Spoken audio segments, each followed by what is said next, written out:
untuk baginda Nabi kita Muhammad alaihi salatu wassalam, untuk manusia terindah yang pernah menginjakkan kakinya di muka bumi, untuk manusia yang seluruh umat manusia, sampai para nabi pun suatu saat nanti membutuhkan syafaat Nabi kita Muhammad alaihi salatu wassalam. Dan kita semua tahu bahwa pintu surga tidak akan dibuka kecuali tatkala datang Rasulullah sallallahu alaihi wasallam. Kemudian beliau memegang pintu surga, ada alat ketuknya, lalu beliau ketuk pintu surga itu. Kemudian ada suara yang muncul dari dalam surga mengatakan, Man, siapa, kata dia. Siapa yang ketuk-ketuk pintu surga ini? Kemudian Rasulullah sallallahu alaihi wasallam mengatakan, Muhammad sallallahu alaihi wasallam. Apa kata penjaga pintu surga? Mereka mengatakan, Umir, aku diperintahkan untuk tidak membukakan pintu surga ini kecuali engkau yang pertama kali memasukinya. Allahumma salli wa sallim alaihi wa ala alihi wa ashabi ajma'in. Amma ba'd. Jamaah rahimakumullah, akhwati rahimakunallah. Kenapa kita kumpul hari ini? Untuk apa sebagian dari kita meninggalkan suaminya, meninggalkan anak-anaknya, menitipkan keluarganya, kemudian hadir bersama kawan-kawannya di tempat ini? Hari ini tidak tampak kenapa kita hadir. Hari ini seakan-akan semua yang duduk menyimak kajian hadir untuk mendapatkan karunia dan rahmat Allah Azza wa Jal. Tapi ketahuilah jamaah, Allah mengatakan tentang adanya suatu hari di mana semua yang di dalam hati ditampakkan, semua yang disembunyikan di dalam jiwa dipamerkan. Yauma idzin tu'radun la takhfa minkum khafiyah. Pada hari itu semua akan ditampilkan, semua akan dipamerkan, tidak ada satupun yang tersembunyi. Maka sebelum kita mulai kajian, hendaklah semua bermuhasabah, menanyakan kepada dirinya, kenapa aku ada di tempat ini? Kenapa aku duduk di sini?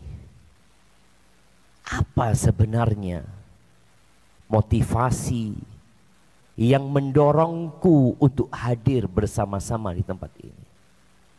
Karena segala sesuatu yang bukan karena Allah akan sia-sia. Rasulullah sallallahu alaihi wasallam mengatakan kepada para sahabatnya, yang di tengah-tengah mereka ada Abu Bakar As-Siddiq, ada Umar bin Khattab, ada Uthman bin Affan, ada sahabat-sahabat lainnya yang dijamin masuk surga. Beliau mengatakan kepada mereka, la syirk. Syirik itu benar-benar lebih tersembunyi daripada dabibun naml, jalannya semut. Sebagian kita nggak ngelihat semut itu berjalan. Bahkan kadang-kala semut itu ada di pakaian kita berjalan, ada di tangan kita dia berjalan, ada di meja kita berjalan, benar-benar tersembunyi. Apa kata Abu Bakar? Kaifal khalasu ya Rasulullah? Gimana kita akan menyelamatkan diri kita dari sesuatu yang tersembunyi, yang terkadang kita tidak merasakannya. Lalu Rasul sallallahu alaihi wasallam mengajarkan doa kepada para sahabat. Maukah kalian aku ajarin doa yang kalau kalian baca, hilangkan yang besar dan yang kecil. Siapa yang hafal doanya? Nah,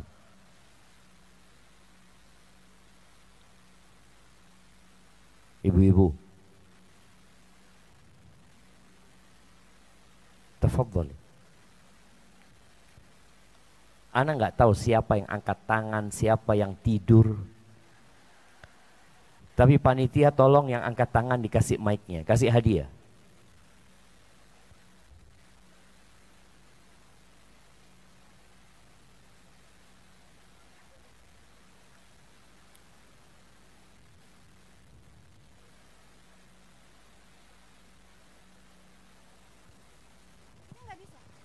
Nah,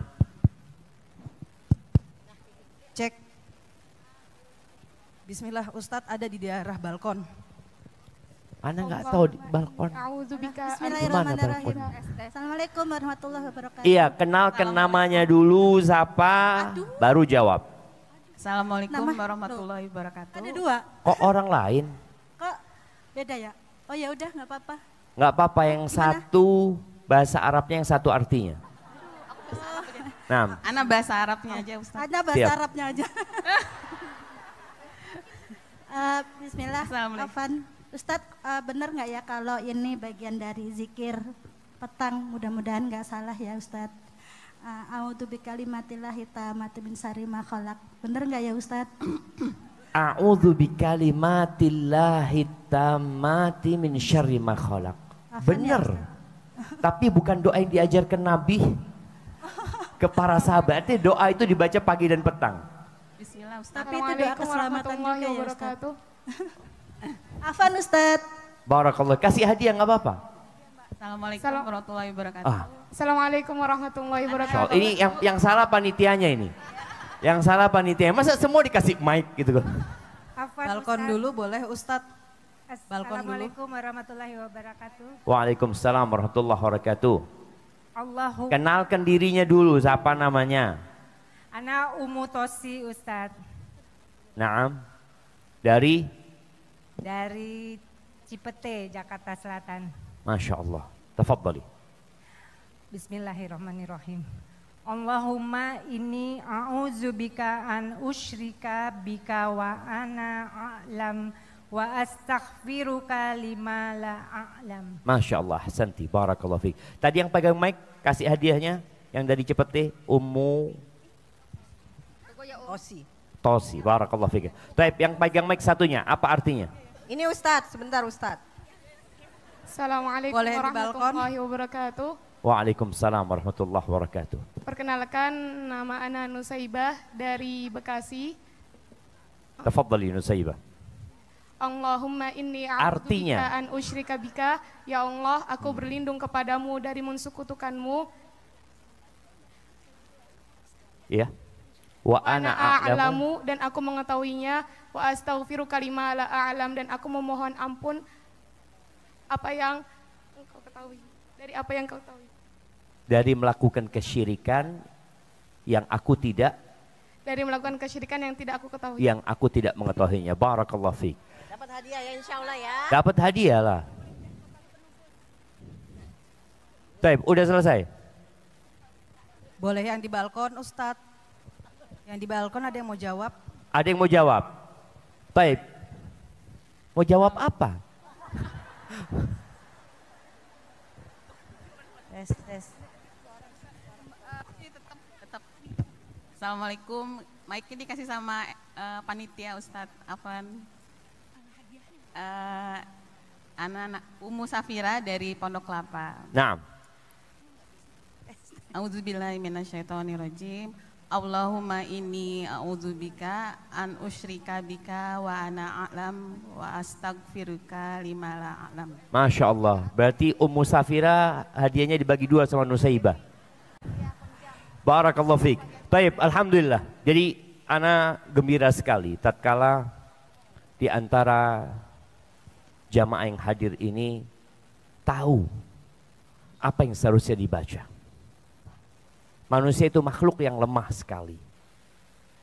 Ingin dipuji, ingin disanjung, menjadi musuh terbesar yang musuhnya adalah diri dia sendiri. Maka kita perlu memohon pertolongan kepada Allah Azza wa Jalla dengan membaca doa tadi. Baik, barakallahu fiik. Jamaah rahimakumullah. Yang kedua, sebelum kita mulai kajian, apakah semua jamaah yang hadir ini sudah kenal dengan yang di kanan dan di kirinya, di depan dan di belakangnya? Udah apa belum?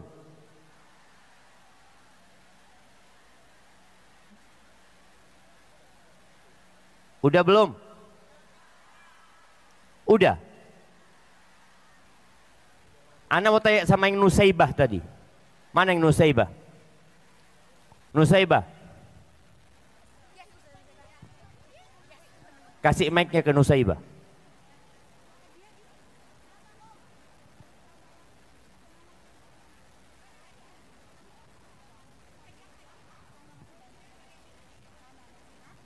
Mana Nusaibah?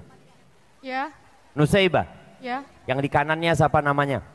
Hilda Aqilah Baik, dari mana? dari Bekasi juga. Oke, yang di depannya dari mana? Juwairiyah dari Bekasi juga. Masya Allah, yang di kirinya dari mana? Kina Aulia dari Bekasi juga. Oh, satu geng ini jamaah ya. Satu rombongan Ustadz. Satu rombongan. Taib, barakallahu fiik. Taib, jadi yang belakangnya kenal juga Nusaibah? Kenal Ustadz. Oke, jadi 5 orang kasih hadiah semuanya itu. Panitia jangan lupa kasih hadiah semuanya. Jamaah rahimakumullah. Harapan ana. Loh, ada yang ngitung 1, 2, 3. Harapan ana jangan sampai berangkat ke sini pulang seperti ketika berangkat. Nggak tambah saudara, nggak tambah kawan. Padahal kita tahu bahwasanya kelak pada hari kiamat kawan-kawan kita akan dapat syafaat dari Allah Azza wa Jalla untuk memberikan syafaat kepada orang lain. Dan boleh jadi mereka masuk surga lebih dahulu daripada kita. Ahibati fillah, yang belum kenal tolong kenal. Tolong tanyakan kepada yang di kanan. Ya, kalau anda lihat yang hadir ada yang sudah emak-emak, ada yang mau jadi emak-emak, ada yang sudah pernah jadi emak-emak. Ahibati fillah, anda ingin mengajak semuanya merenungkan kehidupan ini. Semua pegang buku. Semua pegang. Dulu para ulama itu menulis buku dulu baru menyampaikan. Sekarang berubah. Sebagian mereka ceramah dulu baru dibukukan. Hari ini bukunya sudah ada. Dan kita umat Iqra. Kita umat yang diperintahkan untuk membaca. Bahkan ayat yang pertama kali turun kepada Rasul sallallahu alaihi wasallam adalah Iqra. Iqra bismi rabbikal ladzi khalaq. Tapi ternyata sebagian kita malas untuk membaca. Maka harapannya buku ini dibawa pulang dan dibaca. Di halaman pertama,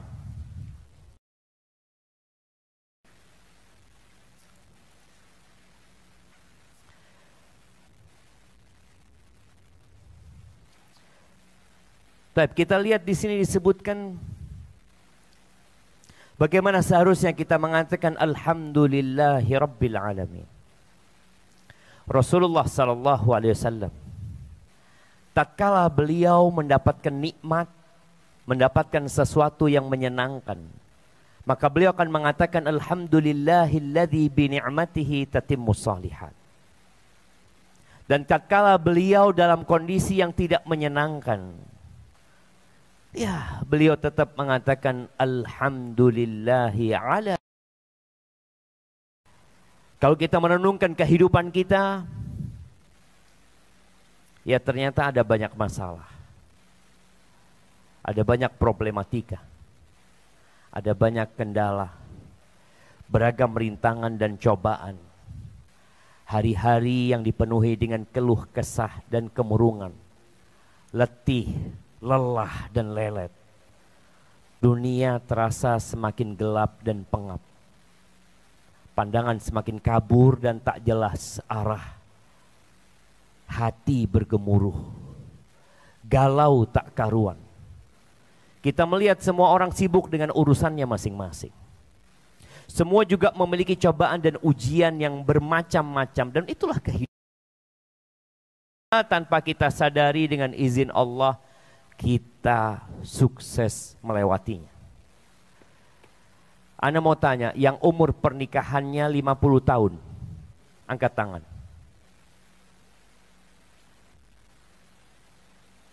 Ada?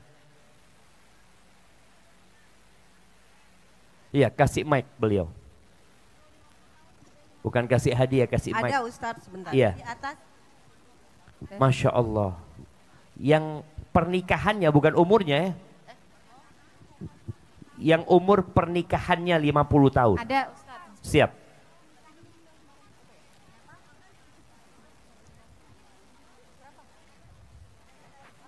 Ada Ustadz. Dari tadi ada memang. Mana cuma? Assalamualaikum warahmatullahi wabarakatuh. Waalaikumsalam warahmatullahi wabarakatuh. Umi bisa kenalkan dirinya? Nama Ana Zulmai. Tinggal di Perumnas Klender. Masya Allah. Menikah tahun berapa Umi? Menikah tahun 1983. 1983. Masya Allah. Umur 18 tahun. Masya Allah. Punya cucu berapa sekarang? Cucu udah 6. Masya Allah. Anaknya? Anaknya 2 pasang, 2 laki-laki, 2 perempuan. 2, Masya Allah. Boleh Umi kasih sedikit nih yang merasa udah lelah baru nikah 15 tahun ya, 20 tahun. Boleh Umi kasih sedikit pengalaman Umi. Gimana capeknya 50 tahun hidup itu? Gimana ya Ustadz ya? Saya alhamdulillah menikmati aja dari mulai pernikahan Ustadz. Masya Allah. Nggak pernah ada masalah Umi? Ya ada, tapi ya Allah dikasih kenikmatan gitu. Nggak kalau suami marah, saya selalu diam. Dari mulai SMA itu udah mulai begitu Ustadz. Jadi nggak terlalu suka egonya itu nggak saya iniin. Sampai sekarang alhamdulillah binikmati. Suami saya kemarin baru meninggal bulan Juni kemarin Ustadz. Masya Allah, Allah yarhamu, Allah yarhamu. Jadi selama hidup nikmat. Ya, Ustadz pasti kenal sama suami Ustadz. Masya Allah, Masya Allah. Asri Rusli yang di Insan TV. Masya Allah, Allah yarhamu, Allah yarhamu. Taib, kalau boleh tahu masalah paling berat dalam 50 tahun menikah itu? Paling berat terus terang aja ya Ustadz. Anak saya menikah dengan seorang Ustadz. Anak saya terus terang aja ini ya, teman-teman semua. Ya, pengalaman buat teman-teman semua. Iya. Anak saya menikah dengan seorang Ustadz. Tapi tiba-tiba pernikahannya itu cuma 2 tahun Ustadz. Terus anak saya dicerai Ustadz. Terus qadarullah lagi Ustadz. Anak saya dapat jodoh lagi. Cuman perkawinannya cuma 1 bulan Ustadz. Allah ya. Langsung ditinggal begitu aja Ustadz. Akhirnya kita yang minta gulu Ustadz. Allahu Akbar. Ya begitulah Allahu pengalaman Akbar. saya. Itu ujian terberat. Tapi ternyata bisa dilewatin. Masya Allah, alhamdulillah. Barakallahu fiik. Barakallahu fiik. Mudah-mudahan keluarganya diberkahi sama Allah Azza wa Jalla. Panitia jangan lupa kasih hadiah buat ibunya dan buat anaknya. Ya, seberat apapun ujiannya, ternyata bisa dilewati. Maka nggak ada istilahnya engkau nggak mampu. Ini yang banyak dikatakan oleh banyak orang, mengatakan nggak mampu aku nggak bisa menghadapinya. Ini di luar batas kemampuanku. Tatkala seorang hamba mengatakan itu, berarti dia sudah berburuk sangka sama Allah Azza wa Jalla. Engkau merasa Allah memberikan kepadamu beban dalam hidup yang engkau tidak mampu menghadapinya. Padahal Allah mengatakan la yukallifullah nafsan illa wus'aha. Allah tidak memberikan beban kepada hambanya di batas atau di luar batas kemampuan dia. Nggak ada ceritanya engkau nggak mampu. Tadi bagaimana ibu ini menikah umur 18 tahun. Kemudian bagaimana melalui proses yang cukup panjang punya anak, dinikahkan anaknya dengan seorang ustadz yang harapannya anak itu akan hidup berbahagia dengan suaminya. Tapi ternyata takdir Allah mengatakan dia harus berpisah. Lalu menikah lagi dengan harapan yang sama. Anak itu akan berbahagia. Tapi ternyata hanya sebulan kemudian dia ditinggal. Dan mungkin sang anak sekarang menjadi janda. Itulah kehidupan. Pujilah Allah Azza wa Jal. Katakan alhamdulillahi rabbil alamin. Semua yang ada bersama kita. Ada berapa jumlah jamaah kita hari ini? Ada berapa panitia? Hampir 3.000. Ini hampir 3.000 orang semuanya punya masalah. Coba, boleh angkat tangan yang tidak pernah punya masalah? Nah, yang nggak pernah punya masalah kasih handphone.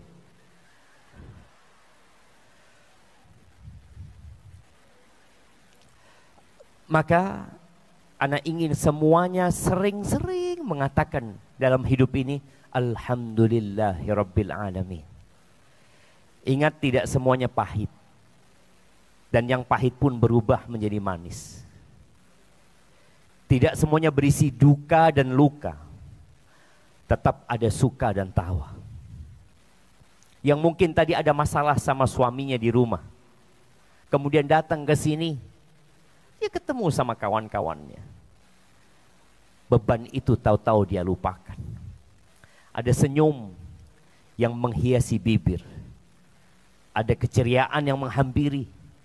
Dan ingat selalu dengan firman Allah. Ingat ya ma. Allah itu mengatakan fa inna ma'al usri yusra. Inna ma'al usri yusra.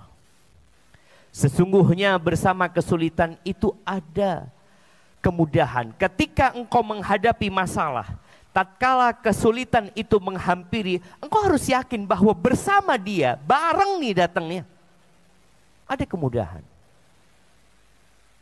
Tapi kadangkala kita hanya tinggal menunggu waktu. Kemudahan itu datang dan terbukti. Setiap kali ada masalah kita bisa melewatinya. Setiap kali ada masalah selesai. Selesai dan selesai. Kalau tadi katakan ibu sampai suaminya meninggal dunia. Itulah kehidupan ini. Dan kalau engkau sempat menghitung. Dan ana rasa tidak akan ada yang dapat menghitung. Ternyata nikmat, kemudahan yang Allah berikan itu lebih banyak, lebih luas daripada susahnya. Tapi kita sering lupa. Orang kadang-kala bikin status. Status apa? Status susah. Sulit, berat, lagi ada masalah. Kapan engkau buat status kebahagiaanmu?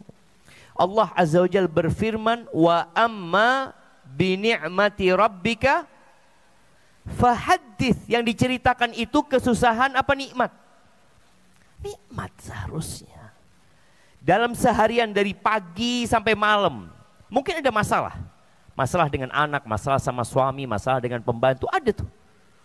Tapi engkau hitung berapa jumlah masalah dan engkau tidak akan pernah dapat menghitung berapa jumlah kenikmatan yang Allah berikan kepadamu. Ahibati fillah, ya kehidupan ini berputar. Yang hari ini di atas, mungkin besok di bawah. Yang hari ini di bawah, mungkin dia besok di atas. Yang hari ini sehat, mungkin besok dia sakit. Ana pernah ditelepon dengan seorang jamaah. Dia mengatakan, Ustadz, ana kepingin ketemu Ustadz. Dia seorang akhwat bersama suaminya. Ana ngomong bismillah. Ana jumpain dia. Ana ngomong, kenapa? Ustadz, ana divonis kena kanker stadium 4. Ustadz.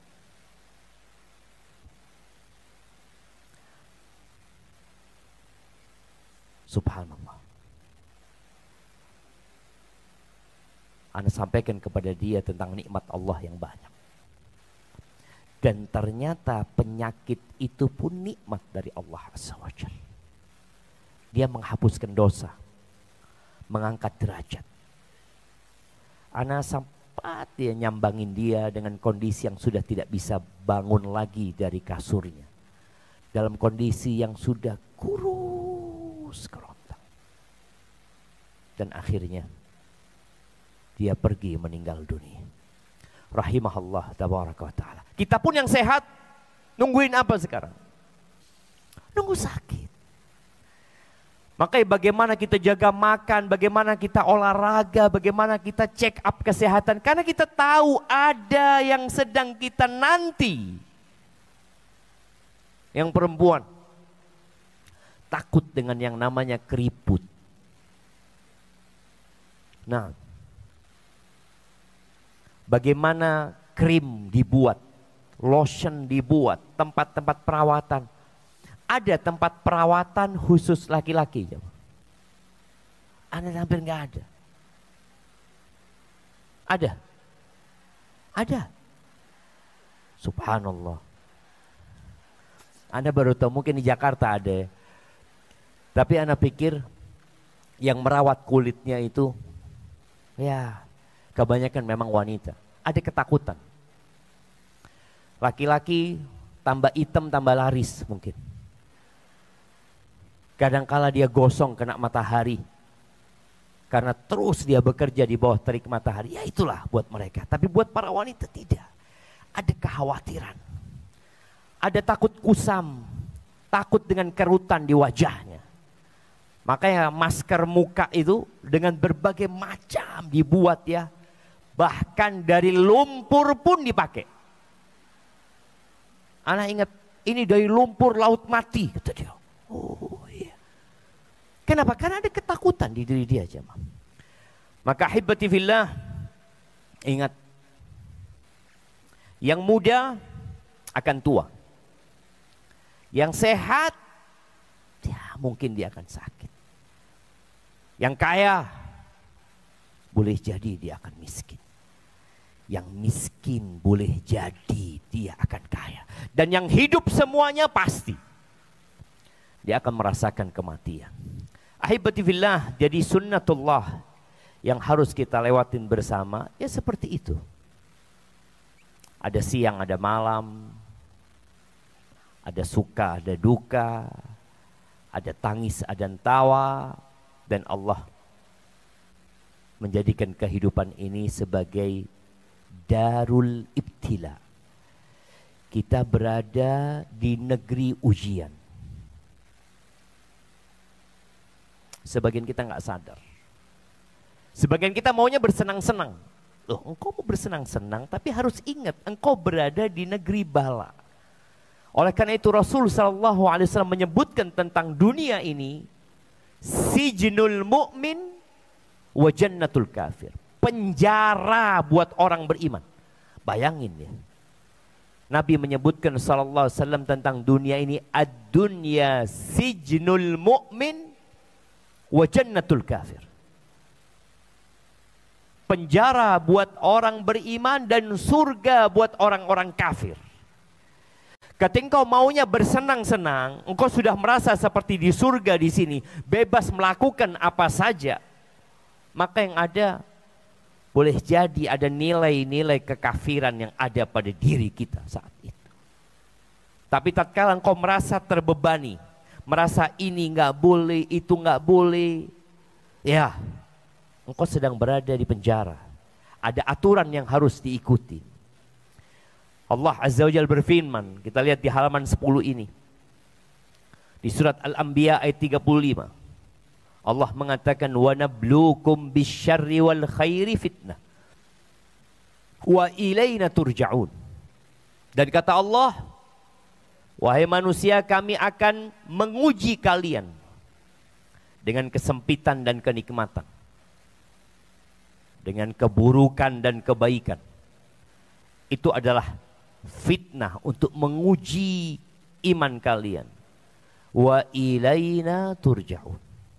Kita nggak akan selama-lamanya di muka bumi ini, jemaah. Cepat atau lambat kita akan meninggalkan dunia ini. Kemana? Menuju kepada Allah Azza wa Jalla. Akan ada hisab yang harus dilewatin pada waktu itu. Kita lihat di sini Ikrimah rahimahullah, seorang tabi'in, pernah mengatakan, laisa ahadun illa wa huwa yafrah wa yahzan. Tidak ada satupun manusia melainkan dia pernah gembira dan pernah bersedih. Walakin ij'alul faraha syukran wal huzna sabran. Kata Ikrimah mengatakan, oleh karena itu jadikanlah sukamu adalah syukur. Daib, ana mau tanya, bagaimana bersyukur sebenarnya?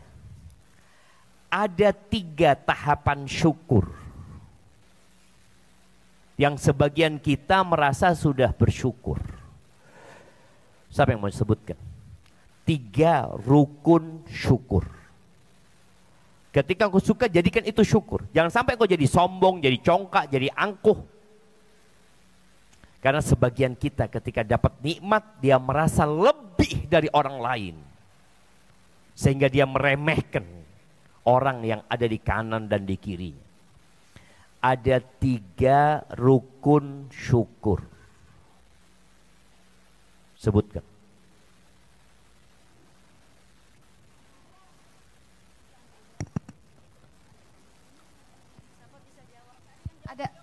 Ada Ustaz di bawah.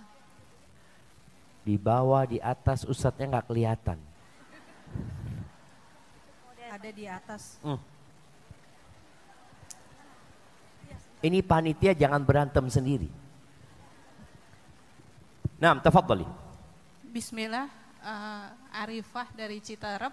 Tafadhali, nah. Rukun syukur yang pertama, kita mengakui bahwa semua nikmat berasal dari Allah. Itu dengan hati. Iya, dengan hati. Kemudian dengan lisan kita menyebut dengan Alhamdulillah. Kemudian dengan anggota badan kita menggunakan kenikmatan itu untuk ketaatan kepada Allah. Masya Allah, barakallah fiik. Jazakillah khair. Nah, ahibati fillah, apakah kita sudah melakukan? Kadangkala kita merasa sudah bersyukur. Padahal Allah mengatakan, wa qalilun min ibadiyas syakur. Kata Allah, sedikit dari hambaku yang pandai bersyukur. Rukun yang pertama, mengakui dengan hatinya bahwa ini nikmat dari Allah. Bukan karena usahaku, bukan karena perjuanganku, bukan karena pengorbananku, bukan karena ilmuku. Enggak, Allah yang kasih. Benar-benar Allah yang kasih.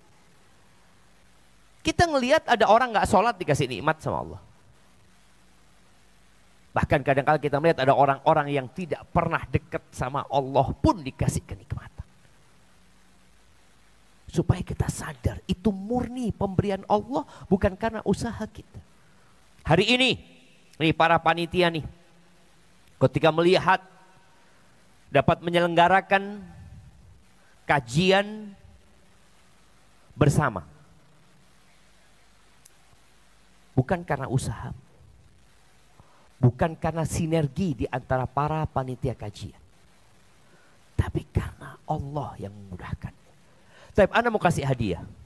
Mau kasih pertanyaan, kasih hadiah. Hadiahnya handphone. Nah, ini daurah yang ke-8. Sebutkan daurah yang pertama sampai yang ke-7. Bersama Ustadz siapa?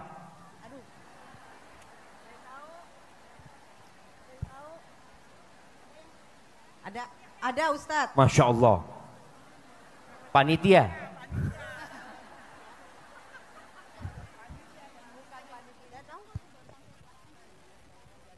Handphonenya kasih, hadiahnya handphone ini jamaah.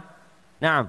Assalamualaikum warahmatullahi wabarakatuh. Waalaikumsalam warahmatullahi wabarakatuh. Ya, Mudanis, sebenarnya daurahnya lebih dari 7 mungkin ya Ustaz ya. Ini yang ke-8.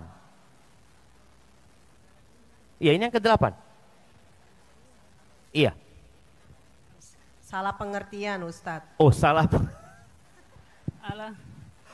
Assalamualaikum Ustaz. Waalaikumsalam warahmatullahi wabarakatuh.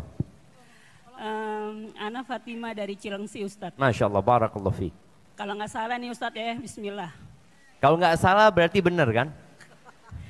Yang pertama Ustaz Yazid. Bersama Ustaz Yazid. Ya, jangan lupa doakan Ustaz Yazid. Yang kedua Ustaz Maududi Abdullah. Panitia, kalau benar-benerin ya. Ustaz Maududi Abdullah dan Ustaz Badul Salam. Yang kedua Ustaz Maududi yang Ustaz kayaknya salah kayaknya. Ustaz Maududi, Ustaz Badul Salam. Itu yang kedua. Ustaz Rafiq. Ustaz Aunur Rafiq. Terus Ustaz Ustaz Arifin Badri. Ustaz Arifin Badri. Terus Ustaz Syafiq. Ustaz Syafiq. Terus Ustaz Syafiq lagi. Ustaz Syafiq lagi. Terus berapa udah? 6. Ustaz Syafiq lagi. Iya. Panitia benar? Kan tadi udah pertama Ustaz Yazid. Ustaz Yazid, Ustaz Aunur Rafiq. Ustaz Arifin Badri. Ustaz Arifin Badri. Ustaz Maududi Abdullah. Ustaz Maududi Abdullah. Ustaz Badrul Salam. Berdua itu? Iya. Berdua berarti 4. Ya, berdua. Tadi udah sebentar. Ustaz Syafiq. Ustaz Syafiq. Ustaz Syafiq lagi. Ustaz Syafiq lagi. Yang ke-8 Ustaz Syafiq. Loh itu ini 6 baru 6. Tak dulu Ustaz, saya kan lagi mikir Ustaz. Sabar. Siap. Yang dari Arab ini Ustaz, yang satu lagi. Oh, yang satu lagi dari Arab. Bener berarti. Namanya susah Ustaz. Siaplah. Pokoknya Syekh. Namanya Syekh lah ya. Ustaz, Masya Allah. Syekh Haitham. Iya, Ustaz. Nah, kasihkan hadiahnya ya. Jajak. Masya Allah. Barakallahu fiik. Masya Allah, barakallahu fiik ya. Mudah-mudahan handphonenya bermanfaat, itu yang diberikan. Jangan dibuka di sini Bu ya. Ahibati fillah, lihat tadi. 8 kali daurah dan sebagian kita mungkin bisa menghadiri 8 kali daurah tersebut. Pujilah Allah Azza wa Jalla. Yakin Allah yang menggerakkan hatinya, yang memudahkan urusannya dan dia bisa hadir di tempat ini.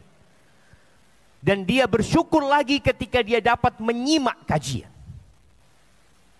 Karena sebagian kita duduk di tempat ini handphonenya disimpan semua apa enggak?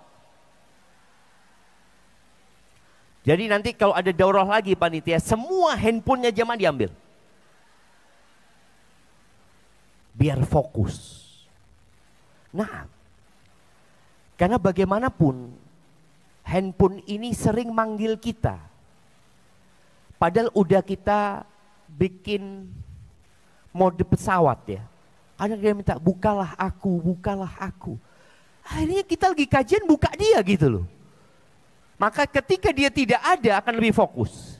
Maka tadi tatkala kita bisa hadir dan kita bisa menyimak, kita dapat manfaat, pujilah Allah Azza wa Jalla. Karena Allah yang memudahkan bagi kita semua urusannya. Yang punya anak, nikmat dari Allah Azza wa Jalla. Ada orang berpuluh-puluh tahun gak punya anak. Yang punya suami bersyukur sama Allah Azza wa Jalla. Yang jadi janda bersyukur apa bersabar?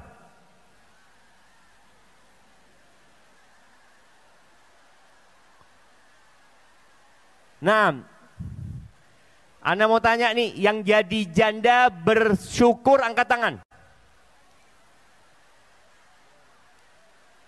Ada berapa? Panitia hitung. Banyak apa dikit?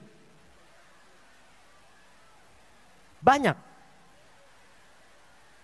Ternyata banyak yang bersyukur jadi janda. Iya, ketika suaminya macan, suaminya buaya, dia bersyukur. Alhamdulillah, Ustaz.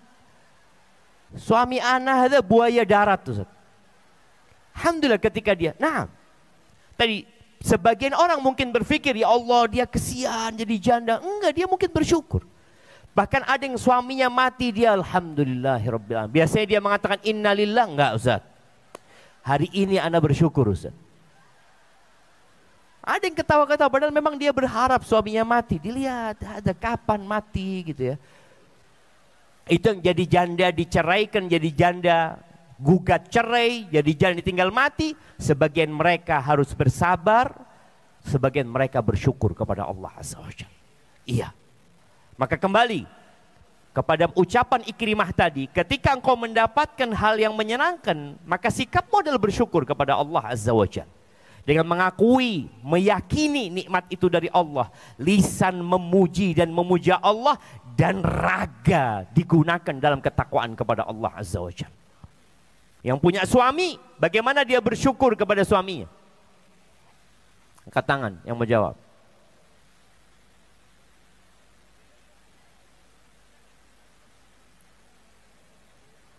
Nah.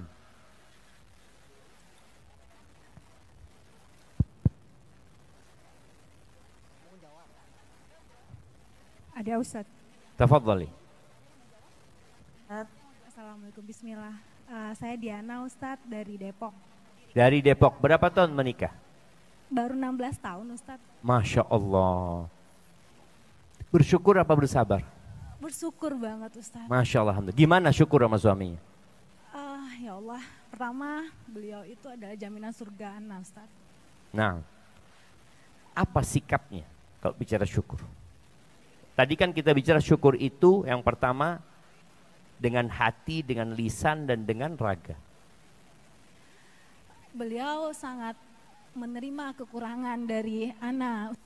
Alhamdulillah kulihal sampai sekarang ana belum dikurangani keturunan. Dan itu memang dari medisnya dari ana Ustaz.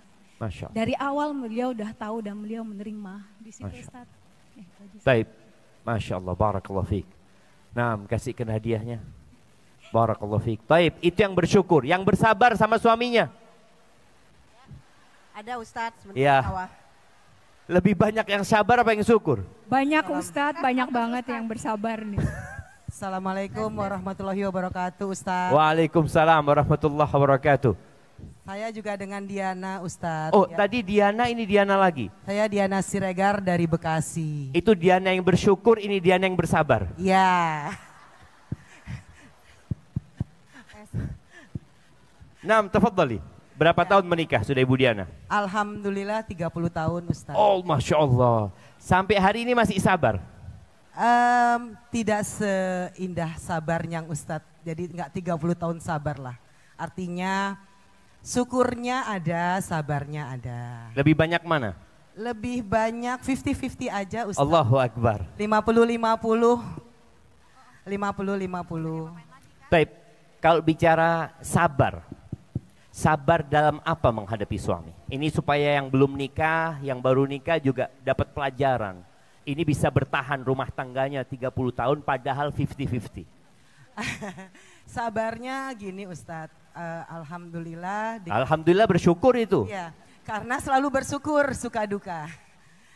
Suami saya baru bisa melaksanakan sholat setelah perkawinan kami itu mungkin ngejalanin 20 tahun Ustadz. Jadi saya percaya dengan yang namanya doa. Maaf Ustadz, namanya maaf sekali laki-laki kalau kita suruh itu agak membuat egonya keluar. Itu laki-laki ya? Ya. Nah. Ya, jadi karena merasa dia itu nahkoda. Merasa apa memang benar dia nahkoda? Ya, saya secara Islam ya nahkoda, Ustaz. Iyalah, bukan merasa benar dia nahkoda. Ya. Tapi kan nahkoda bisa sarah angin, Ustaz. Siap, naam. Nah, setelah itu paling yang bisa saya lakukan adalah cuman ngajak sebagai imam. Ayo sholat bareng, kayak gitu aja. Walaupun beliau tidak mau pun saya berusaha untuk tidak memaksa dulu, Ustadz. Jadi 20 tahun itu ngajak terus Ibu? Ngajak, Ustadz. Insya Allah. Ya enggak gitu juga sih, Ustadz. Mungkin saya itu karena Allah uji dari sayanya juga banyak kekurangannya.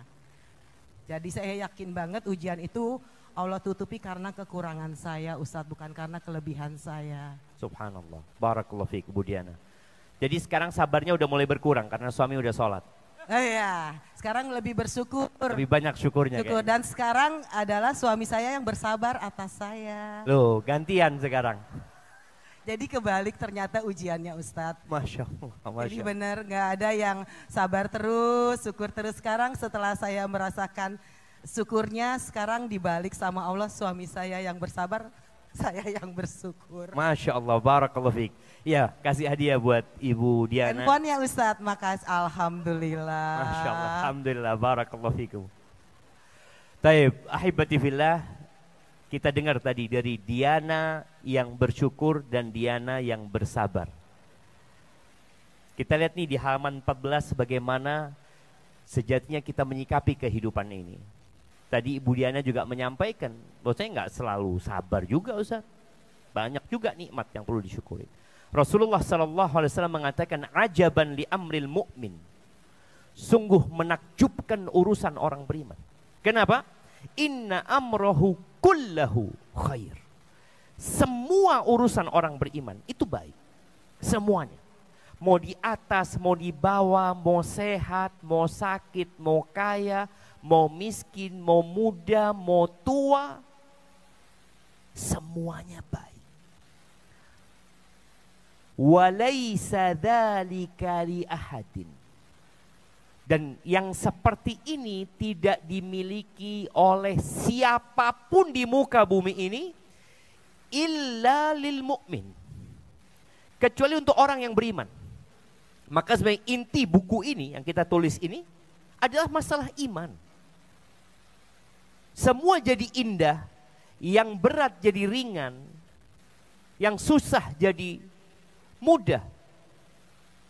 Itu karena ada iman. In asabathu sarra syakara fakana khairan lahu. Kalau dia ditimpa sesuatu hal yang menyenangkan menimpa dia, angan-angannya tercapai, cita-citanya terkabulkan, maka dia bersyukur. Itu jadi baik buat dia. Syukur bukan lisan saja. Ingat bagaimana hati penuh dengan keyakinan bahwa ini anugerah ilahi. Bagaimana lisannya terus mengatakan alhamdulillah, alhamdulillah. Terus biasakan jamaah. Biasakan mengucapkan alhamdulillah. Duduk, katakan alhamdulillah, alhamdulillah, alhamdulillah. Terus agar engkau memuji Allah Azza wa Jalla. Banyak nikmat Allah. Wa in asabathu dharra sabara fakana khairan lahu. Kalau dia ditimpa sesuatu yang tidak menyenangkan, maka dia bersabar. Maka itu pun jadi baik buat dia. Karena dia bersabar. Ingat, dunia ini bukan tempat tinggal. Kita hanya singgah. Cepat atau lambat kita akan melanjutkan perjalanan. Sebagian kita suaminya sudah meninggal dunia. Ada yang anaknya meninggal dunia. Ada yang orang tuanya pergi meninggalkan dunia. Kita cuma berhenti di tempat ini. Sebagaimana orang-orang sebelum kita berhenti di tempat ini, singgah di posisi ini, kemudian mereka melanjutkan perjalanan, kita sedang menunggu waktu. Ahibati fillah, jangan terbuai dengan dunia. Hari ini kita melihat suasana negeri kita sedang berpesta. Mereka menyebutkan pesta politik ya. Mereka mencari sesuatu, padahal yang dicari akan pergi. Mereka berburu sesuatu, padahal tatkala buruan didapat akan ditinggalkan. Lupa dengan buruan yang sebenarnya, lupa dengan target yang seharusnya, lupa dengan tujuan yang inti dalam kehidupan ini. Allah Azza wa Jal berfirman, kita lihat di halaman 16 ya, di surat Fatir ayat 5 dan 6. Allah Azza wa Jal mengatakan, ya ayuhan nas,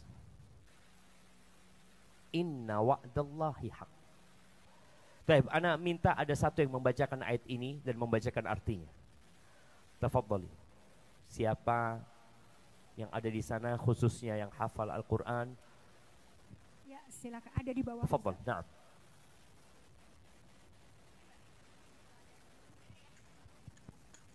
Ada sebentar Ustaz. Ada Ustaz, sebentar di bawah. Bismillah.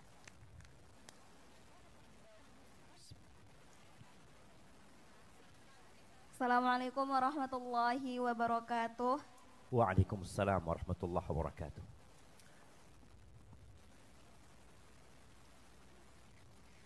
Tafadhali. Ada di atas Ustaz. Loh, A'udzu billahi minasyaitonir rajim. Ya ayyuhan nasu inna wa'dallahi haqq. Fala taghurrannakumul hayatud dunya wala yaghurrannakum billahil gharur. Inna syaitana lakum aduwwun fattakhidhuhu aduwwa. Innama yad'u hizbahu liyakunu min ashabis sa'ir. Artinya, hai manusia, sesungguhnya janji Allah adalah benar. Maka sekali-kali janganlah kehidupan dunia memperdayakan kamu, dan sekali-kali janganlah syaitan yang pandai menipu memperdayakan kamu tentang Allah. Sesungguhnya syaitan itu adalah musuh bagimu, maka anggaplah ia musuhmu. Karena sesungguhnya syaitan itu hanya mengajak golongannya supaya mereka menjadi penghuni neraka yang menyala-nyala. Barakallahu fiik. Kasih hadiahnya buat yang baca. Itu peringatan dari Allah. Allah panggil, ya ayuhan nas, manusia. Manusia. Karena kadang-kala kita lupa dan tidak sadar. Pagi kerja, siang kerja, sore kerja, terus mencari kenikmatan dunia. Padahal kenikmatan itu hanya menipu. Wallah jemaah, menipu. Dan janji Allah benar. Kalau bicara kenikmatan yang hakiki, yang ada di sisi Allah Azza wa Jalla. Tidur. Di dunia kita tahu bagaimana cerita Ashabul Kahfi tidur 309 tahun. Ketika bangun, apa kata mereka? Kayaknya kita tidur hanya sehari atau sebagian hari. Padahal 309 tahun. Dia tidak merasakan kehidupan. Mati ketika orang itu tidur. Maka di surga Allah Azza wa Jalla yang dikatakan inna wa'dallahi haq. Janji Allah itu benar loh. Adanya surga, adanya neraka itu benar. Di sana tidak ada tidur. Yang ada di situ bersenang-senang. Di dunia kita berjuang. Maka jangan menjadi seperti binatang yang hanya memikirkan perut dan yang di bawah perutnya. Yang adanya kuliner sana, kuliner sini ya. Nih buat emak-emak ya, usahakan jarang-jarang keluar rumah hanya untuk makan. Di rumah engkau masak buat suamimu. Waktumu lebih berkah. Bersama anak-anak dan keluargamu, engkau punya waktu yang berkualitas bersama mereka. Taib ahibati fillah. Kita masuk ke tema kita. Itu muqaddimah tadi. Di halaman 20 kita lihat lelah tapi nikmat, berat terasa ringan. Gimana ceritanya kok bisa kayak gitu? Padahal biasanya kalau bicara lelah kita akan lemes, kita akan males dan inginnya istirahat. Ingin santai. Ya, Ana mau kasih hadiah buat yang anaknya 15. Angkat tangan. Ada di atas. Masya Allah. Ada di bawah nggak? Yang di atas tanya yang di bawah. Kasih mic-nya sama yang anaknya 15. Halo, tes.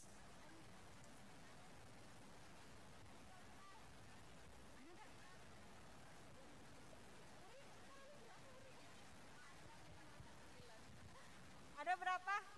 Ada berapa? Ada 9 Ustadz. 9 apa? 9 anak. Oh 9 anak. Yang 15. Oh, belum.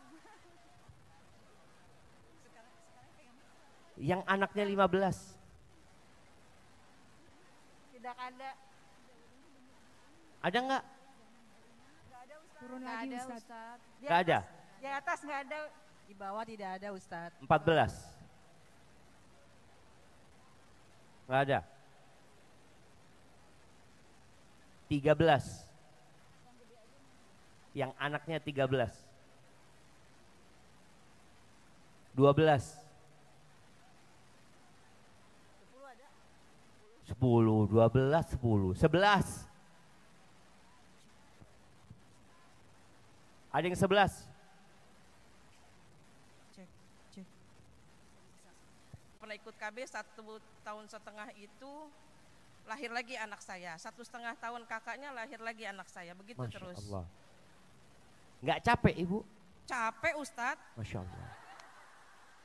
Tapi nggak bisa nyisir Ustadz.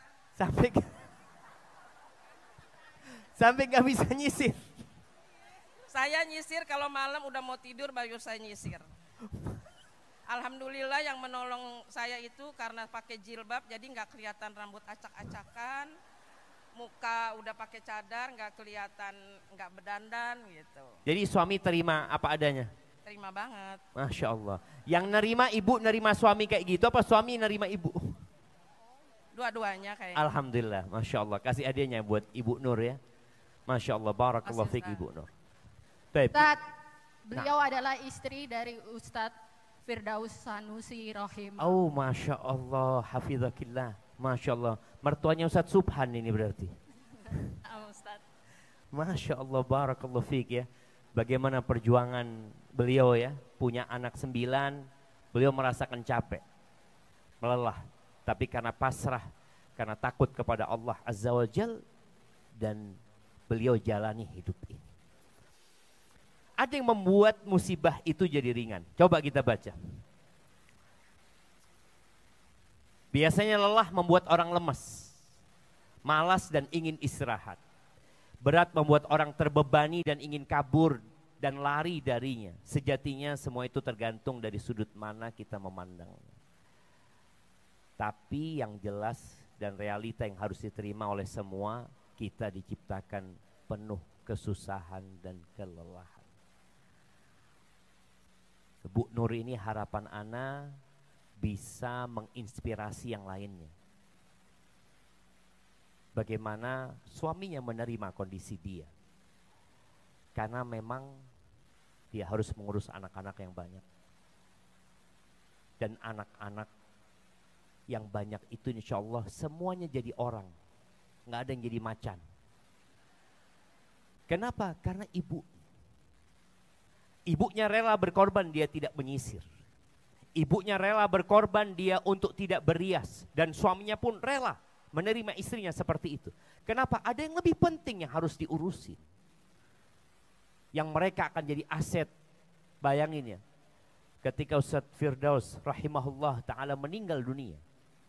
Bagaimana anak-anak ini akan terus memberikan pahala yang dikirimkan dengan sholatnya, dengan ibadahnya, dengan sodakohnya yang akan terus didapat. Karena anak-anak itu aset. Tapi kalau bicara orang yang sibuk berias diri, bukan terlarang ya. Silahkan berias.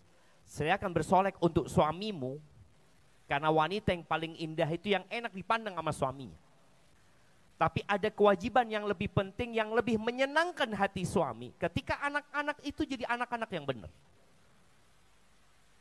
Dan ini menjadi motivasi seorang untuk menjadi lebih baik lagi. Kita diciptakan penuh kesusahan dan kelelahan. Allah menyebutkan kenyataan ini di surat Al-Balad. Coba, siapa yang mau baca? Nah. Atas Ustaz. Tafadhal, tadi di bawah, sekarang yang di atas. Nah. Al-Baqarah.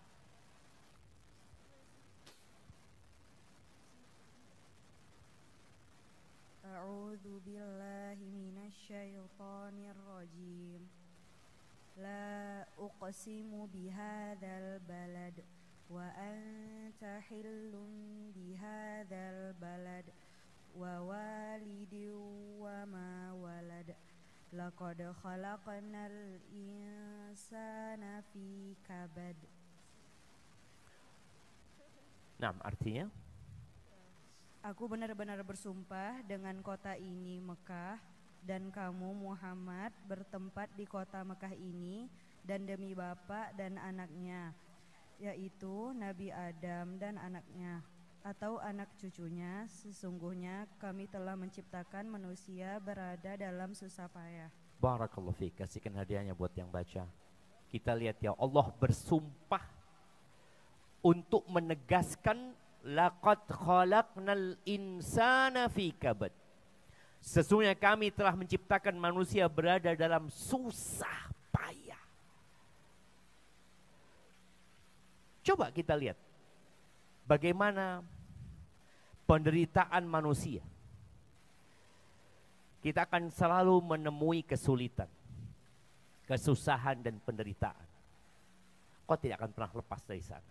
Lepas dari kanan, di kiri akan ada yang menyambutmu kesusahan dan kesulitan.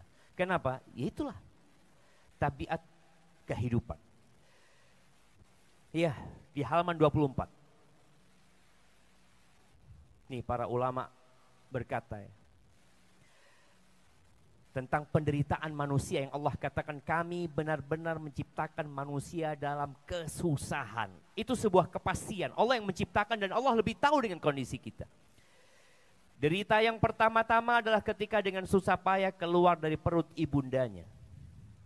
Terkadang dia terlilit dengan tali pusarnya. Kita nggak merasakan, kita lihat ya Allah anak itu capek. Ana ingat ketika istri Ana hamil anak Ana yang ke-6. Dia berulang kali minta sama Ana, ayo bang ke dokter. Ana nggak pernah ke dokter, Ana ke bidan. Karena dia minta ke dokter, dari dokter perempuan kata dia, bismillah sudah. Ana antar, dia masuk, Ana ke tempat orang tua. Dia ngomong bang udah selesai, cepat ke sini kata dia. Istri Ana lihat bajunya basah, keringetan. Dia mengatakan, bang, kata dokternya, anaknya harus dikeluarkan malam ini. Karena dia terlilit dan detak jantungnya sudah bermasalah. Dan sudah cek jantung, bayangin ya, bagaimana kondisi ibunya dengan beban itu dia lihat yang di perutnya ini bermasalah. Dan bagaimana anak yang di dalam perut dengan detak jantung yang bermasalah. Ana datang, jumpain dokter perempuan tersebut. Subhanallah, Ana ketika lihat wajah dokternya, Ana punya firasat kurang baik. Ana mengatakan kepada istrinya, nggak apa-apa, aman insya Allah. Setelah ketemu sama bu dokter, dia kasih surat rujukan untuk dikeluarkan hari itu.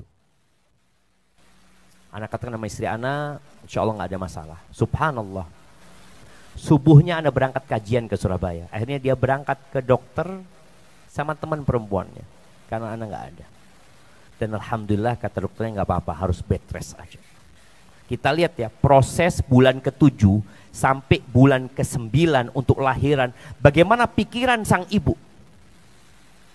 Setiap kali berangkat USG dikatakan masih terlilit. Dia harus bed rest lagi, beban. beban jamaah. Dan bukan hanya ibunya. Tuh anak di dalam perut sudah merasakan kesulitan dan kesusahan. Ada yang kehabisan oksigen sehingga keluar dengan kulit yang pucat. Terkadang air ketuban ibundanya pecah sehingga dia harus dikeluarkan dengan paksa.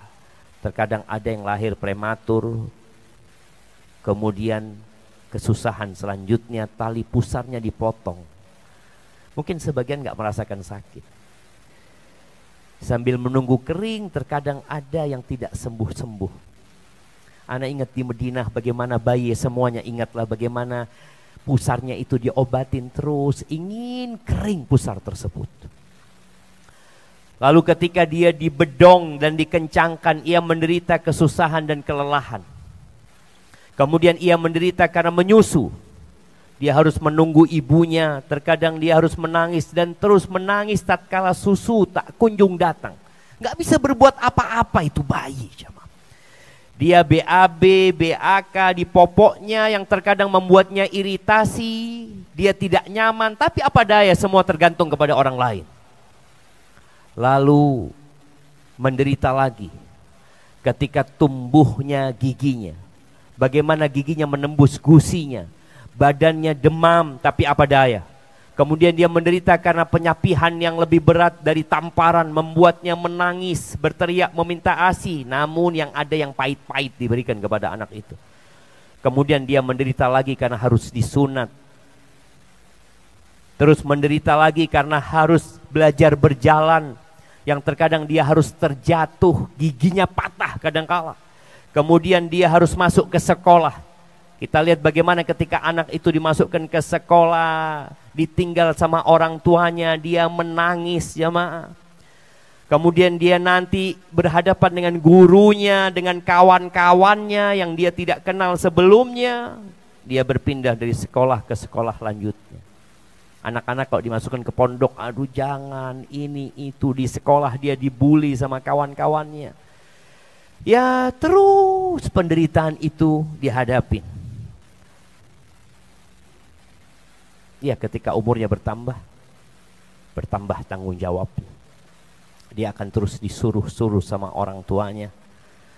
Kemudian dia mungkin nanti akan kuliah, dia kemudian akan mencari pekerjaan untuk mendapatkan penghasilan sendiri, kemudian menikah. Ketika menikah pun ujian terus dia hadapin, punya istri, punya mertua, punya ipar, punya anak. Tahu-tahu dia jadi tua. Lututnya berbunyi,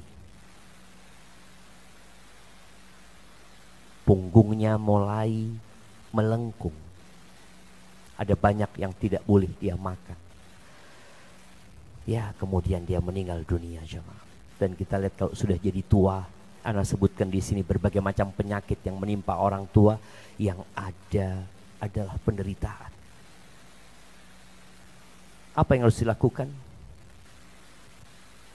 Berjuang terus. Ketika mati penderitaan belum selesai, ditanya mungkar dan nakir, kemudian nanti ketika dibangkitkan dari kuburnya, kemudian dihisab, di mizan, melewatin sirat yang berada di atas neraka jahanam.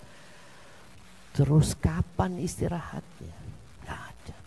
Maka Imam Ahmad bin Hanbal ketika menyebutkan istirahat, ketika engkau meletakkan telapak kakimu di surga, baru istirahat. Baik, barakallahu fiik. Ada sisa waktu mungkin untuk tanya jawab sebelum kita istirahat. Anda kembalikan ke moderator. Barakallahu. Syukran Ustaz, jazakallah khairan. Barakallahu fiikum atas nasihatnya untuk kita semua di daurah sesi 1 ini, dan izinkan kami untuk membacakan pertanyaan Ustaz. Untuk yang pertama, Assalamualaikum warahmatullahi wabarakatuh. Afwan, saya dengan Nila dari Bintaro izin bertanya, Allah tidak membebani seseorang melebihi batas kemampuannya. Tetapi kenapa di luaran sana banyak kasus bunuh diri seolah bebannya lebih berat daripada kemampuannya? Syukran. Wassalamualaikum warahmatullahi wabarakatuh. Masya Allah, barakallahu fiik. Iya, berikan hadiah kepada yang bertanya ya. Ini menarik sekali jemaah. Ada orang merasa beban yang diberikan lebih berat daripada kemampuannya. Padahal yang memberikan beban sudah menakar bahwa beban itu engkau mampu menghadapi. Karena buktinya apa? Ada orang-orang lain yang mampu. Ada seorang guru yang bunuh diri, na'udzubillah. Guru ini bunuh diri bersama istrinya, bersama anaknya. Karena dia punya utang puluhan juta. Loh, ada orang yang ratusan juta nggak bunuh diri. Ada orang yang utangnya miliaran nggak bunuh diri.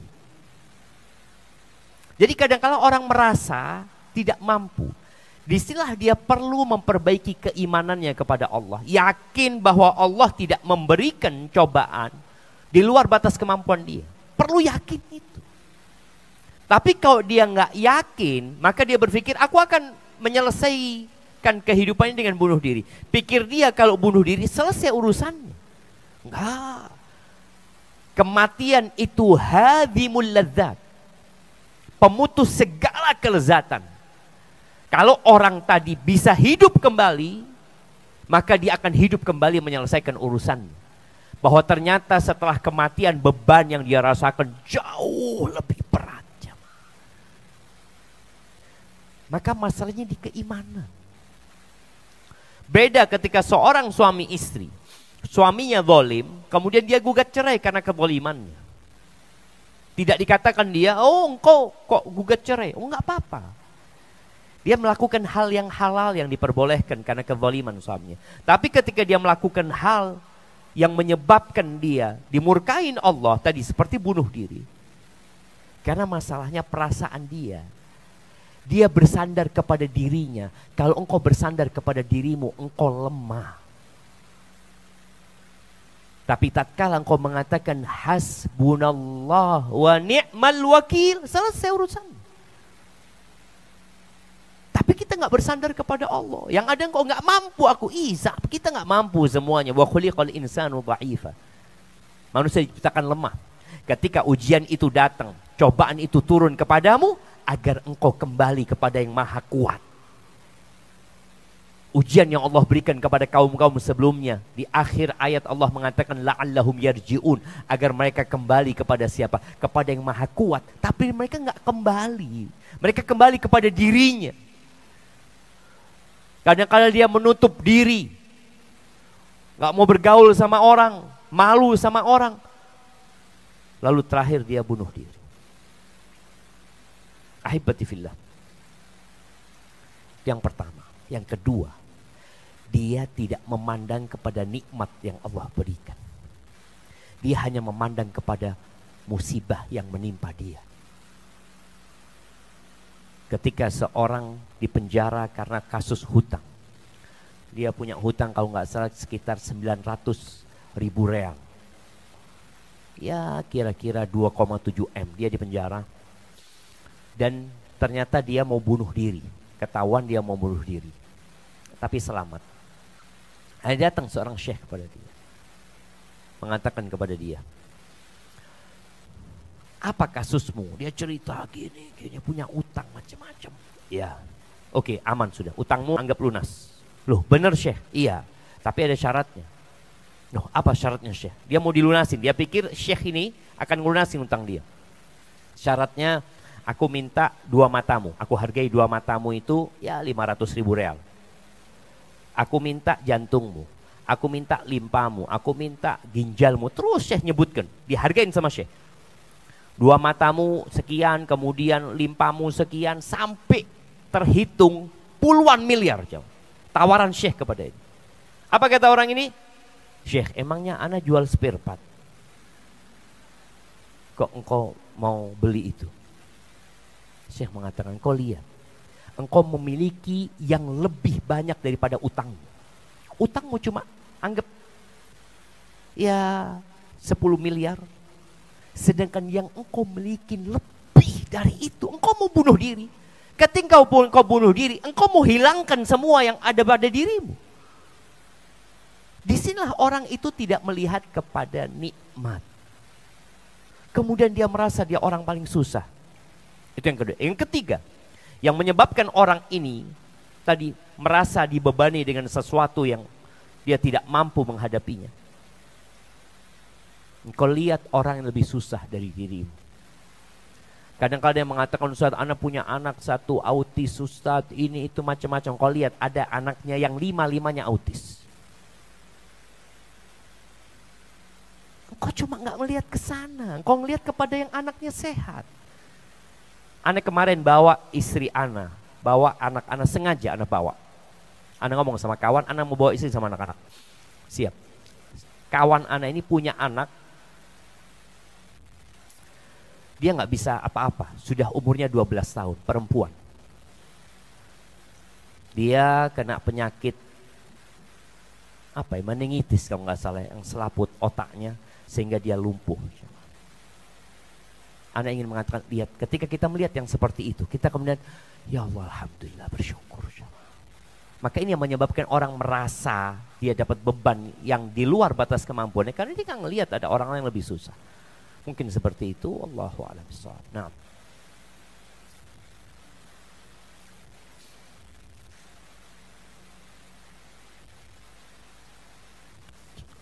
Baik Ustaz, syukran atas jawabannya. Untuk pertanyaan kedua, seorang istri sudah berusaha baik, lemah lembut, dan juga tapi suami selalu kasar, cuek dengan keluarga dan agamanya kurang. Apakah sikap istri yang harus dilakukan, Ustaz? Ya sabar. Mau diapain? Yang jelas itu pilihanmu. Di sini orang kadang-kala jamaah lupa. Boleh jadi suaminya itu sebagai penghapus dosa-dosa dia. Suaminya itu sebagai pengangkat derajat dia. Karena kita tahu semua musibah itu ada hikmah di balik itu semua. Baik, ketika seorang istri mendapatkan ujian yang ujiannya adalah suaminya, maka berimanlah kepada Allah Azza wa Jal bahwa yang terjadi sudah ditakdirkan Allah 50.000 tahun sebelum penciptaan langit dan bumi. Yang kedua, kalau di situ ada unsur engkau yang memilih, engkau yang milih, engkau yang mau sama dia. Kenapa engkau mau sama dia? Mungkin engkau mau sama hartanya. Engkau mungkin mau dengan ketampanannya. Ada orang-orang yang menerima laki-laki bukan karena agama dan akhlaknya. Maka engkau telah menyelisihi arahan Rasulullah SAW. Tugasmu memperbanyak istighfar. Mohon ampun sama Allah Azza wa Jalla. Yang ketiga, apakah mungkin suamimu berubah? Mungkin berubah. Ya, bagaimana cerita seorang syekh, ada seorang wanita yang dia sudah menikah belasan tahun ya. Perempuan ini mengatakan, aku bersabar katanya menghadapi suamiku 6 tahun. 6 tahun suaminya suka marah-marah, ini itu macam-macam. Tapi subhanallah kata perempuan ini, setiap aku ditanya sama orang, gimana keluargamu, gimana suamimu, selalu aku katakan baik suamiku, baik. Dibandingkan dengan suaminya orang lain yang gak baik. Artinya masih ada baiknya suami. Jadi memandang kepada kebaikan suami. Dan terus dia pandang. Setelah 6 tahun kesabaran dia, dengan dia beristighfar, dengan dia bersyukur, memohon kepada Allah Azza wa Jalla, tidak berhenti, suaminya berubah. Kalau nggak salah 18 tahun itu pernikahannya. 12 tahun suamiku itu seperti cincin di tanganku.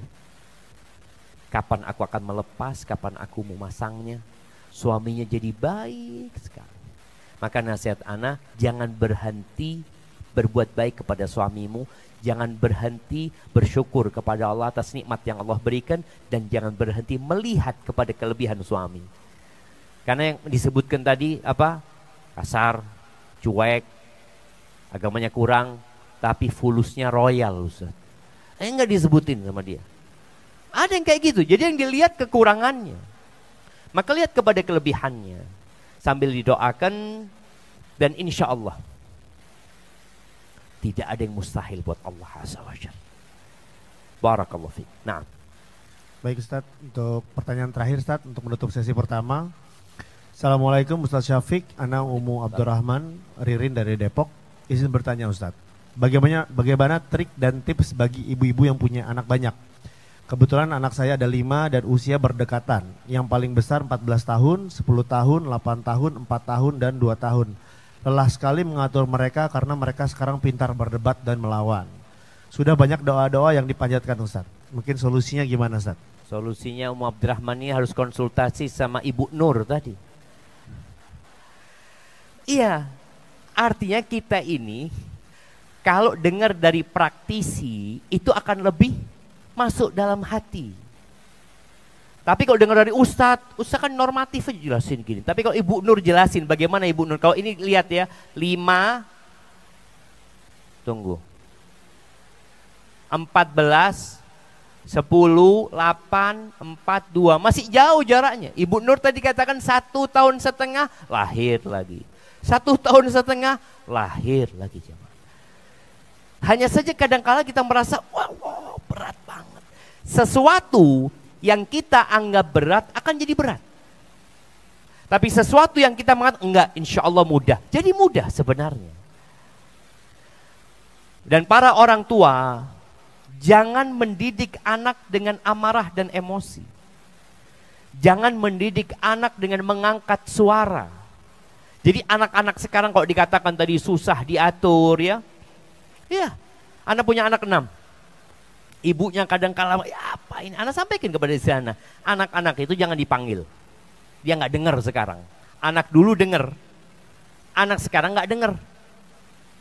Mungkin ada sibuk dengan gamenya, dengan apanya. Anda sampaikan, anak-anak itu sekarang perlu didatangi, perlu dipegang tangannya. Dibawa, ayo. Nah, jadi kalau bicara mandi, anak-anak ini mau sekolah ya, oh berangkat mandi anak-anak. Masya Allah. Kita pikir satu masuk kamar mandi, enggak jamaah, main kucing di belakang. Kita kok nggak selesai-selesai mandinya. Kesalahan dari orang tua. Orang tua harus melakukan 2. Monitoring dan evaluasi. Dimonitor tuh anaknya. Oke, disuruh anaknya sudah, dilihat, dikerjakan apa enggak sama anak nih. Perlu ada kesabaran. Mungkin kita sebulan terus melakukan monitor kepada anak-anak kita. Jadi kadang ada orang tua nyuruh nggak dikerjain, dibiarin. Enggak, dievaluasi nanti. Ditungguin, anak itu tungguin, masuk kamar mandi yuk. Dia ngambil anduknya sendiri, bajunya, anduknya dijemur, bajunya ditaruh di tempat cucian ya. Perlu orang tua melakukan satu hal yang lelah memang. Capek. Tapi dengan meminta tolong kepada Allah Azza wa Jal dan orang tua ikhlas nih, anak-anak yang lebih susah diatur pahalanya lebih banyak daripada yang mudah diatur. Jadi ibu kalau punya anak, ya Allah anaknya fulan, Masya Allah Ustaz, dipanggil langsung datang. Anak-anak dipanggil Ustaz 2 hari baru datang. Jadi ada kondisi yang orang-orang lebih susah mendidik anaknya, pahalanya lebih besar. Tadi yang punya anak 1 sama yang punya anak 9, beda pahalanya. Yang punya anak 5 dengan yang punya anak 3 beda. Karena Rasulullah SAW mengatakan kepada Aisyah radhiyallahu anha, ajruki ala qadri nasabiki wa nafaqatiki. Pahalamu, ganjaranmu itu setara dengan kadar kelelahanmu, capekmu, dan setara dengan nafkah yang dikeluarkan, biaya yang dikeluarkan. Jadi bagi yang punya anak mungkin punya kebutuhan khusus dia, engkau harus tahu berbeda pahala yang Allah berikan kepadamu dengan orang yang anaknya normal. Tadi dikatakan yang berdekatan, enggak berdekatan nih. Kalau dikatakan umurnya ada yang 14, ada yang 10, jauh. Cuma orang tua memang nasihat ana nih buat yang mau punya anak lagi atau yang baru nikah, tolong anak pertama dan kedua ini harus benar-benar dididik dengan capek dan lelah. Insya Allah yang selanjutnya itu lebih mudah. Tapi kalau orang tua dulu anak pertamanya nggak dididik dengan benar, dia akan capek, terus capek. Karena adik-adiknya akan nyontoh siapa? Kakaknya. Oh kakak kayak gitu, kakak kayak gitu. Dan Berdoa buat anak-anak, jangan pernah berhenti. Baca doa,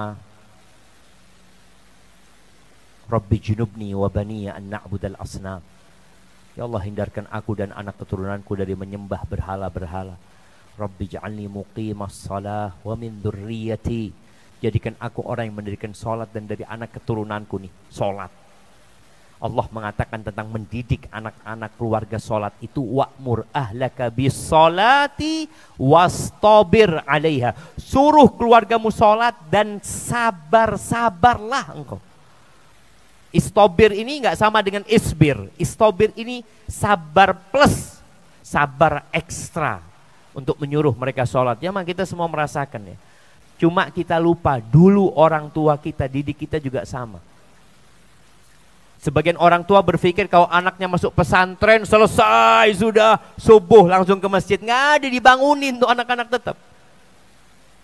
Kenapa? Di pesantren juga dibangunin dia. Bukan di pesantren anak langsung bangun, enggak, pulang juga dibangunin anak-anak sholat. Dibangunin. Gimana bayangin ya, ketika membangunkan anaknya tadi 9. Bangunkan yang ini bangun, berangkat ke kamar sebelah, yang ini tidur lagi. Berangkat terus, jemaah. Mulai lagi ke 9, masih di kamar semua jemaah. Wastabir 'alaiha, sabar. Jadi insya Allah dengan berharap pahala dan bersabar, kedudukan yang tinggi di sisi Allah itu akan diraih. Jadi dengan ketakwaan, bisabri wal yakin, dengan kesabaran dan keyakinan, tunalul imamatu fiddin, kepemimpinan dalam agama itu akan diraih. Sedangkan doa kita, Rabbana hablana min azwajina wa dzurriyyatina qurrata a'yun waj'alna lil muttaqina imama. Kita ingin jadi imam buat orang-orang yang bertakwa. Gimana caranya? Dengan kesabaran dan keyakinan. Barakallahu fiik. Itu mungkin sesi pertama. Anda kembalikan ke moderator. Jazakumullah khairan. Jazakallah khairan Ustaz. Terima kasih jazakallah khairan untuk nasihat. Kau tambahkan untuk hamba kekasih, untuk baginda Nabi kita Muhammad alaihi salatu wassalam, untuk manusia terindah yang pernah menginjakkan kakinya di muka bumi,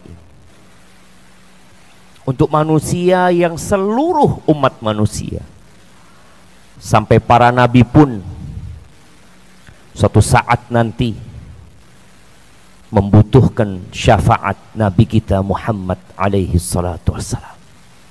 Dan kita semua tahu bahwa pintu surga tidak akan dibuka kecuali tatkala datang Rasulullah sallallahu alaihi wasallam.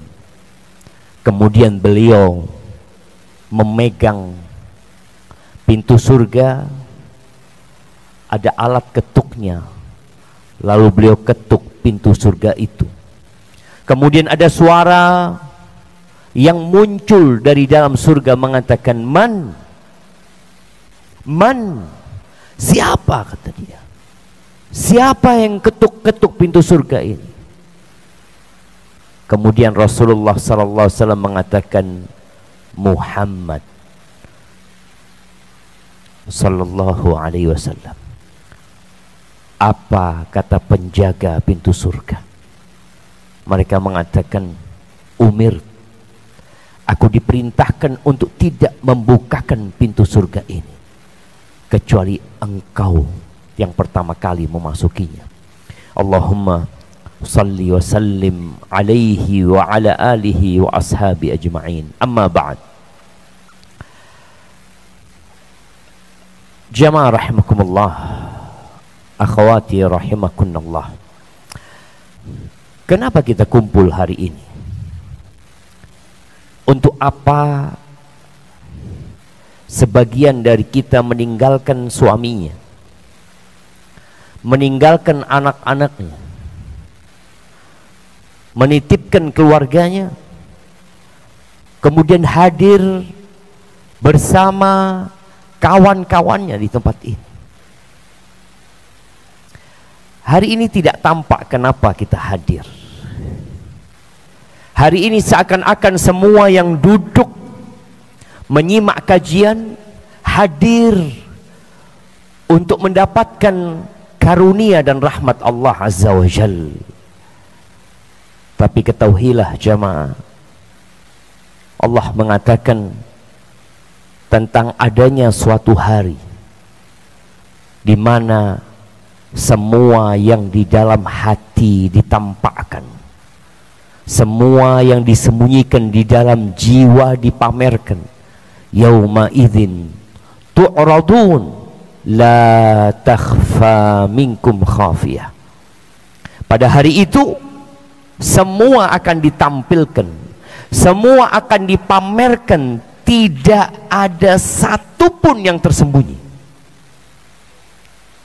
Maka sebelum kita mulai kajian, hendaklah semua bermuhasabah, menanyakan kepada dirinya, kenapa aku ada di tempat ini? Kenapa aku duduk di sini? Apa sebenarnya motivasi yang mendorongku untuk hadir bersama-sama di tempat ini? Karena segala sesuatu yang bukan karena Allah akan sia-sia. Rasulullah sallallahu alaihi wasallam mengatakan kepada para sahabatnya, yang di tengah-tengah mereka ada Abu Bakar As-Siddiq, ada Umar bin Khattab, ada Uthman bin Affan, ada sahabat-sahabat lainnya yang dijamin masuk surga. Beliau mengatakan kepada mereka, la syirk, syirik itu benar-benar lebih tersembunyi daripada dabibun naml, jalannya semut. Sebagian kita nggak ngelihat semut itu berjalan. Bahkan kadang-kala semut itu ada di pakaian kita berjalan, ada di tangan kita dia berjalan, ada di meja kita berjalan, benar-benar tersembunyi. Apa kata Abu Bakar? Kaifal khalasu ya Rasulullah? Gimana kita akan menyelamatkan diri kita dari sesuatu yang tersembunyi, yang terkadang kita tidak merasakannya? Lalu Rasul sallallahu alaihi wasallam mengajarkan doa kepada para sahabat. Maukah kalian aku ajarin doa yang kalau kalian baca, hilangkan yang besar dan yang kecil? Siapa yang hafal doanya? Nah,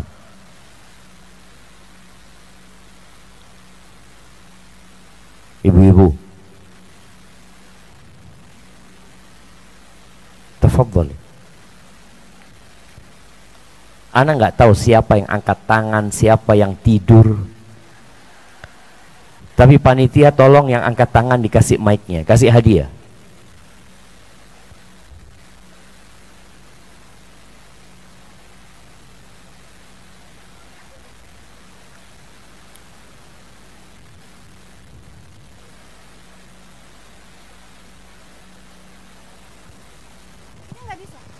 Nah,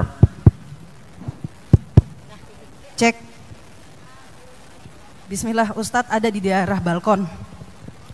Ana nggak tahu di balkon. Bismillahirrahmanirrahim. Assalamualaikum warahmatullahi wabarakatuh. Iya, kenalkan namanya dulu, siapa, baru jawab. Assalamualaikum warahmatullahi wabarakatuh. Ada dua. Kok orang lain? Kok beda ya? Oh ya udah, nggak apa-apa. Nggak apa-apa, yang satu bahasa Arabnya, yang satu artinya. Nah, Ana bahasa Arabnya aja, Ustaz. Ana bahasa Arabnya aja. Bismillah. Afan, Ustadz, benar nggak ya kalau ini bagian dari zikir petang? Mudah-mudahan nggak salah ya Ustadz. A'udzu bikalimatillahi tammati min syarri ma khalaq. Benar nggak ya Ustadz? A'udzu bikalimatillahi tammati min syarri ma khalaq. Benar. Tapi bukan doa yang diajarkan Nabi ke para sahabat. Doa itu dibaca pagi dan petang. Bismillah Ustaz. Tapi itu doa keselamatan juga ya Ustaz. Afan Ustaz. Barakallah. Kasih hadiah nggak apa-apa. Assalamualaikum warahmatullahi wabarakatuh. Assalamualaikum warahmatullahi wabarakatuh. Ini yang salah panitianya ini. Yang salah panitia. Masa semua dikasih mic gitu kan? Balkon dulu boleh Ustadz. Balkon dulu. Assalamualaikum warahmatullahi wabarakatuh. Waalaikumsalam warahmatullahi wabarakatuh. Allahu. Kenalkan dirinya dulu, siapa namanya? Ana Umu Tosi Ustadz. Naam. Dari Cipete, Jakarta Selatan. Masya Allah. Tafadhali. Bismillahirrahmanirrahim.